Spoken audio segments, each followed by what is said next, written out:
Life without love is no life at all. But life without love means you have not realized life, what life truly is.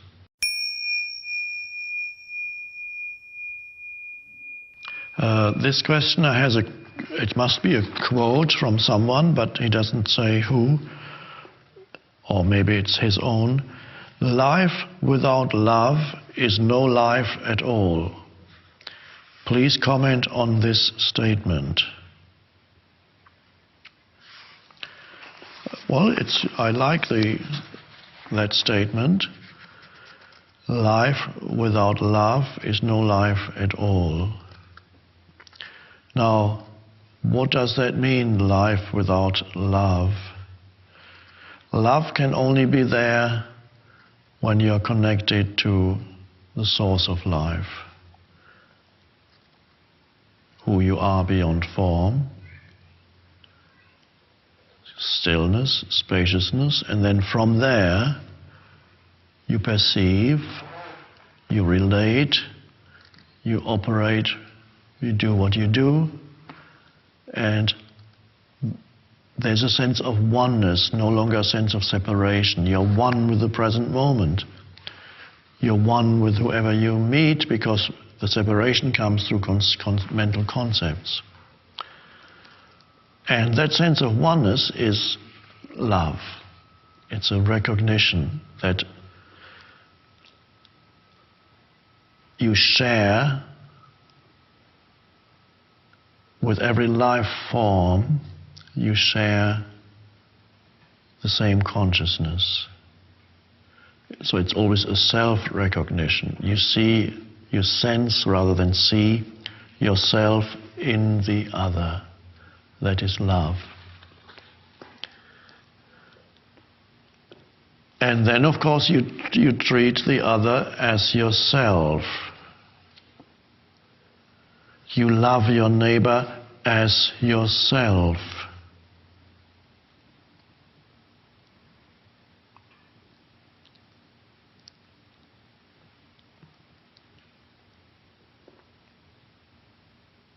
And you don't do to anybody what you don't want to be done to yourself. It's natural that comes out of the state of love.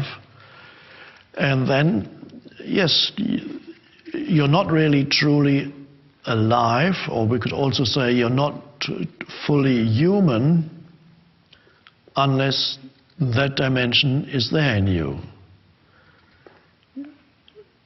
So on some level we could say human creation, the creation of the human has not yet been completed, because many humans are not yet fully human. There is no love. And why is there no love? Because they're disconnected from who they truly are. Because who they truly are merges with the universal divinity or the one. Who they truly are, who you truly are, who I truly am, is one with the one, universal consciousness or the divine. That's where you and the divine merge. Another way you could say it is the ray of sunlight realizes suddenly that it's not separate, but realizes its source as the sun. And the ray of sunlight is not separate from the sun. It emanates from the sun. It's not separate. But it could, to use this analogy, you could conceivably imagine the ray of sunlight being deluded into believing it's a separate entity, and every other ray of sunlight is a separate entity with its own life. Because you're not in touch with the one life, so you believe that every life form has its own life. But no life form has its own life. That's why I sometimes say, I don't have a life. You don't have a life. Because if you have a life, then there's you and life. But how could you be there without life? You are life. I don't have a life, because if I say my life, then I must be separate from life. If I have life, then there's two here. There's life and there's me, and I have it. That's absurd. But that's the delusion that arises with separation, when you don't realize that all life forms are expressions, manifestations of the One. And then every life form has its separate life. That's the absurdity, the delusion. And then you create a world based on that delusion.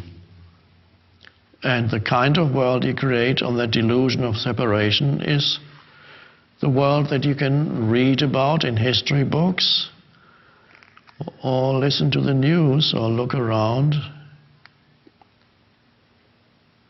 And so, according to this quote, then that's no life at all. That's one way of putting it, yes. It's no life without love is no life at all. But life without love means you have not realized life, what life truly is. All you know is separate life forms, and you attribute a separate life to each life form. But they're all manifestations of the One, and you are a manifestation of the One, which has no form, is beyond time, and you can sense the One within you. And then there's love. And then you're truly alive, and you're fully human.